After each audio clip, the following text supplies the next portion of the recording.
I'm Sharon Slettehaugh. And I'm Rick Slettehaugh.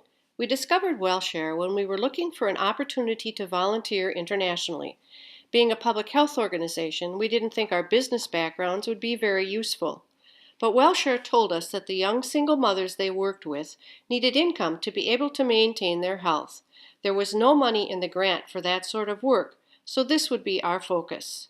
That first trip of 2 months led to 3 more, each 2.5 months long. Why were we drawn to continuing our work with WellShare? There's not nearly enough time to give you all of the reasons. For us, it is crucial that programs have measurable results, are low cost with high impact, and are sustainable. WellShare achieves these goals in some of the hardest to reach areas of rural East Africa. WellShare builds trust within the villages they serve. Even the Hadzabe, the last and diminishing hunter-gatherer tribe in Tanzania, who are normally suspicious of outsiders, invited WellShare in. In Tanzania, we witnessed the training of traditional birth attendants who learned about safe delivery and the best methods for pre- and postnatal health, serving women far away from hospitals or clinics, with roads that sometimes are impassable. We saw firsthand the impact of training community health workers who multiply the reach of WellShare's programs. We watched young single mothers learning how to care for themselves and their children through WellShare's innovative Survive and Thrive groups. And even whole communities flocked to creative presentations, such as an acting troupe that used entertainment at monthly market days to teach public health issues like preventing domestic abuse, STDs, hand washing, and bed net use to protect against malaria. WellShare has a can-do approach to problems and a let's-find-a-way attitude. Just one example is the innovative, self-managed micro-savings program we identified that keeps money in the village and away from outside organizations charging high interest rates on microloans. This has now been incorporated into WellShare's training programs. Our most recent trip in 2014 was very exciting for us.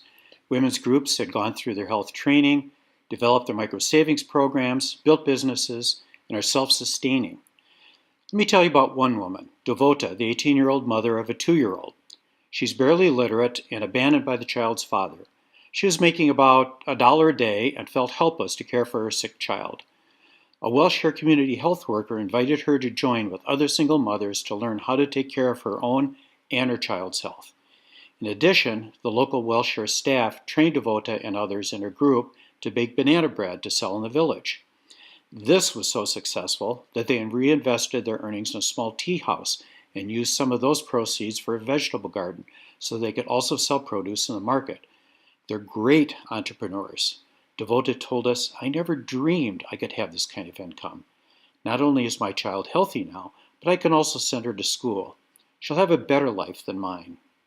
There are so many stories like this. Besides baking goods, some have purchased plows and improved seeds, started small shops, and created sewing businesses. One woman, Flora, now owns a cream separator, collecting and selling cream at an astounding 350% markup. Or there's Anna, a disabled woman with 3 children. With a loan from her micro-savings group, she was able to open a hair salon and can now support her 3 children. There's so many more women like Devota, Flora, and Anna who have been empowered and can now afford the better nutrition and health care they've learned about from WellShare. They can pay education fees, and even domestic relationships are better. One recent WellShare group said, "We are transformed." Sharon and I are so impressed with WellShare's transformative programs. We urge you to join us in supporting the amazing international and domestic work they do.